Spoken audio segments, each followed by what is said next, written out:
ఓం శ్రీమాత్రే నమః. మన దుర్గమ్మ తల్లి భక్తులందరికీ కూడా నమస్తే అండి. అమ్మవారి పాదపద్మములకు నమస్కారం చేసుకుంటూ వీడియో అనేది స్టార్ట్ చేస్తున్నాను ఫ్రెండ్స్. మన దుర్గమ్మ తల్లి సందేశం అమ్మవారు ఏమంటున్నారంటే, బిడ్డ, నీకోసమే తియ్యటి శుభవార్త తీసుకువచ్చాను. ఎట్టి పరిస్థితుల్లోనూ ఈ శుభవార్తని వెనక్కి పంపవద్దమ్మా. నీ జీవితానికి సంబంధించిన సందేశం తల్లి. నా మీద భక్తితోటి వినమ్మా అనైతే మన దుర్గమ్మ తల్లి మన అందరి కోసం చాలా అంటే చాలా మంచి సందేశం తీసుకొచ్చారండి. మరి మన అమ్మవారు ఎందుకు ఇలా చెబుతున్నారో అమ్మవారి మాటల్లోనే తెలుసుకుందాము. అమ్మవారంటే ఇష్టమున్న ప్రతి ఒక్కరూ కూడా ఒక చిన్న లైక్ ఇవ్వండి. అలాగే కామెంట్లో ఓం శ్రీమాత్రే నమః అని కామెంట్ చేయండి. ఫస్ట్ టైం చూసేవారైతే మన ఛానల్ తప్పకుండా సబ్స్క్రైబ్ చేసుకోండి ఫ్రెండ్స్. ఇంకా అమ్మవారి సందేశం ఏమిటో తెలుసుకుందామా. బిడ్డ, నీకు ఈరోజు ఒక మాట చెప్పి తీరాలమ్మా. నువ్వు సంతోషంగా లేవు అని ఈ తల్లికి తెలుసు. ఇక మంచి వార్త చెబుతాను విను. దీనంగా దిగులుగా కూర్చుని ఎదురు చూస్తున్నది చాలు. సంతోషం అనేది నీ మొహంలో అస్సలు కనిపించటం లేదు. ఆ సంగతి ఈ తల్లికి కొట్టొచ్చినట్టు కనిపిస్తుంది. తట్టుకోలేని ఆవేదనలో ఉన్నావు కదా. ఏం జరుగుతుందో, ఏ క్షణంలో ఎలాంటి వార్త వినాలో కలత చెంది దిగులుగా కూర్చుని ఉన్నావు. ఈ దుర్గమ్మ నీకు తప్పకుండా సహాయం చేస్తానమ్మా. నిన్ను ఆదుకునేవారు ఎవరూ లేరు అని బాధపడకుండా ఈ అమ్మ నీ కోసం ఉంది అని ధైర్యంతో నేను చెప్పేది విను. విన్నాక నీకే అర్థమవుతుంది.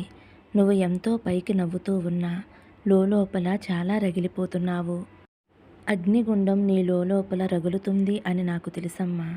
ఎందుకంటే నా భక్తుల కష్టాలు నాకు తెలియదా చెప్పు. ఈ తల్లికి అన్నీ తెలుస్తాయి.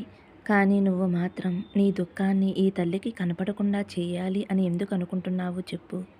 ఈ విషయాన్నే నిన్ను అడగాలి అనుకుంటున్నానమ్మా. నువ్వు చెప్పనంత మాత్రాన నీ మనసులో ఉన్నది ఈ తల్లికి తెలియకుండా ఉంటుందా?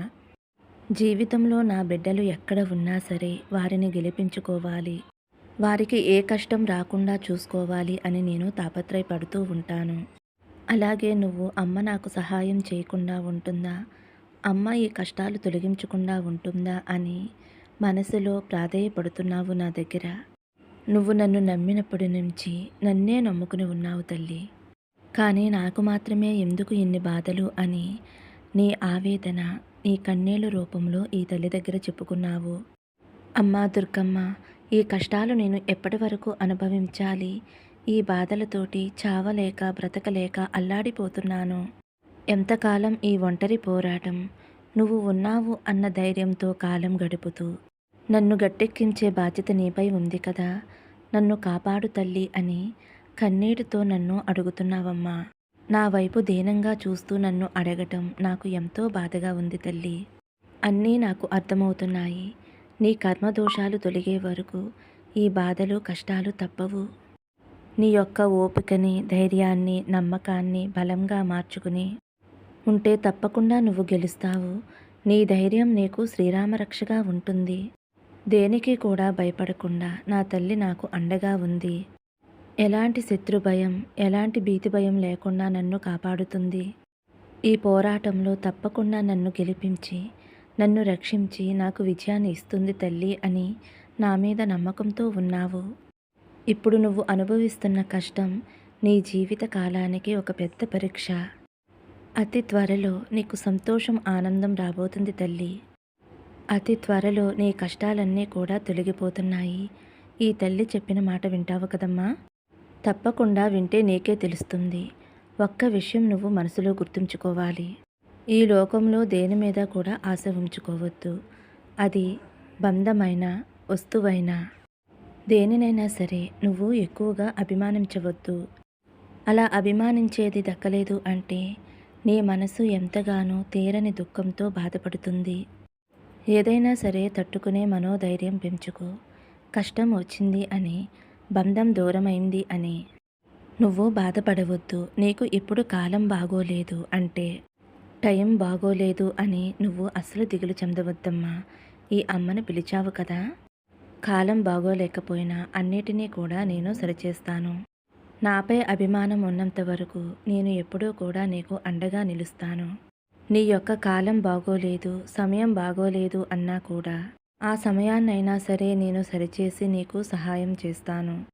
ఎప్పుడూ కూడా ఓం శ్రీమాత్రే నమః అనే నా నామాన్ని జపిస్తూ ఉండే నీకు ఎటువంటి గ్రహ దోషాలు, ఎటువంటి జాతక దోషాలు ఏవీ కూడా నీకు అడ్డురావమ్మా.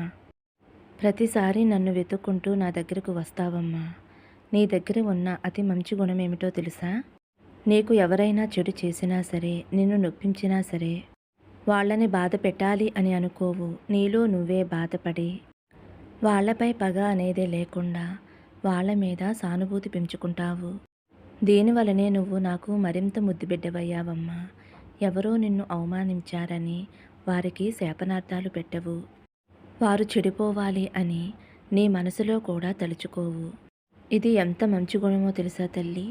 అందరూ నిన్ను అవమానించినా, ఎంత హేళన చేసినా నా దగ్గర మొరపెట్టుకుని బాధపడతావే తప్పితే వారు నాశనమైపోవాలి, వాళ్ళు శిక్ష అనుభవించాలి అని ఇటువంటి మాటలు నీ నోటంట ఎప్పుడూ రావు. నీలో ఉన్న ఈ మంచి విషయాలే తల్లి నాకు ఎక్కువగా ఆనందం కలిగిస్తూ ఉంటాయి.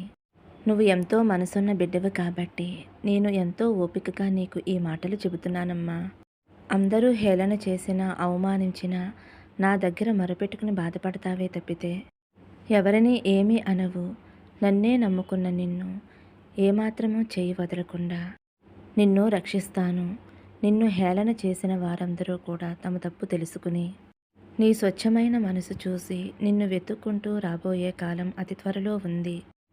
దిగులు, బాధ అన్నీ కూడా దూరంగా విసిరేసే తల్లి. సమయం నీకు అనుకూలంగా మారుతుంది. చీకటి నుంచి వెలుతురులోకి రాబోతున్నావమ్మా. ఇకపై నీకు అంతా మంచిగా ఉంటుంది. దేని గురించి నువ్వు ఆలోచించవలసిన అవసరం లేదు. నీ జీవితంలో ఇక సంతోషం మాత్రమే ఉంటుంది. దానికి నేను కూడా మాట ఇస్తున్నానమ్మా. నీ జీవితాన్ని తీర్చిదిద్ది ఆనందంగా, అద్భుతంగా ఉండేలా చేసే బాధ్యత నాది. నన్ను నమ్మమ్మా. నమ్మకంగా నన్ను కొలిచే నీకు నేను నమ్మకంగా నీకు వాగ్దానం ఇస్తున్నాను. పూర్వజన్మ రుణాల బంధం వల్లే నువ్వు నేను దగ్గరయ్యాము. నన్ను నువ్వు పూజించగలుగుతున్నావమ్మా. జ్ఞాపకాలు కత్తి కంటే పదునైనవి. కత్తి ఒక్కసారి చంపుతుంది, కానీ జ్ఞాపకాలు పదే పదే చంపుతాయి. అలాంటి జ్ఞాపకాల వల్ల నువ్వు సగం చచ్చిపోతున్నావు. ఇక నీతో ఉన్నవారు ఎవరు, ఎలాంటి వారు అన్నది నీకు తెలియజేస్తాను. నీ పూర్వజన్మ సుకృతం వల్లే నన్ను పూజించే అనుగ్రహం పొందావు.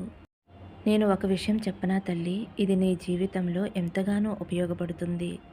నీకు అందని దానికోసం ఆశపడవద్దు, నచ్చని దానికోసం కష్టపడవద్దు. నీకై కష్టపడేవారిని ఎప్పుడూ కూడా మర్చిపోవద్దు. నిన్ను ఇష్టపడేవారిని జీవితంలో అస్సలు ఎప్పుడూ కూడా వదులుకోవద్దు తల్లి. అది నీ బంధమైనా, నీ స్నేహితులైనా, అది నిన్ను ఇష్టపడేవారైనా, నీకు నచ్చిన దైవమైనా సరే ఎప్పుడూ కూడా వదులుకోవద్దమ్మా. నీ మనసుకు సరైనది ఎప్పుడూ కూడా చేసుకుంటూ వెళ్ళిపో. నీ మనసుకు నచ్చనిది, ఇది అన్యాయం, అధర్మం అని అనుకుంటే దానిని చిటికిన వేలుతో కూడా తాకవద్దమ్మా. నీ కష్టాలన్నీ తీరిపోయి తప్పకుండా నీకు మంచి రోజులు వస్తాయి. ఈ దుర్గమ్మ తల్లి వాగ్దానం తప్పకుండా నెరవేరుతుంది. ఫ్రెండ్స్, విన్నారు కదండి అమ్మవారి సందేశం. ఈరోజైతే మనకి మంచి సందేశం అందించారండి. సందేశం నచ్చితే కనుక ఒక చిన్న లైక్ ఇవ్వండి. ఓం శ్రీమాత్రే నమః. ఓం నమః శివాయ. జై శ్రీరామ్.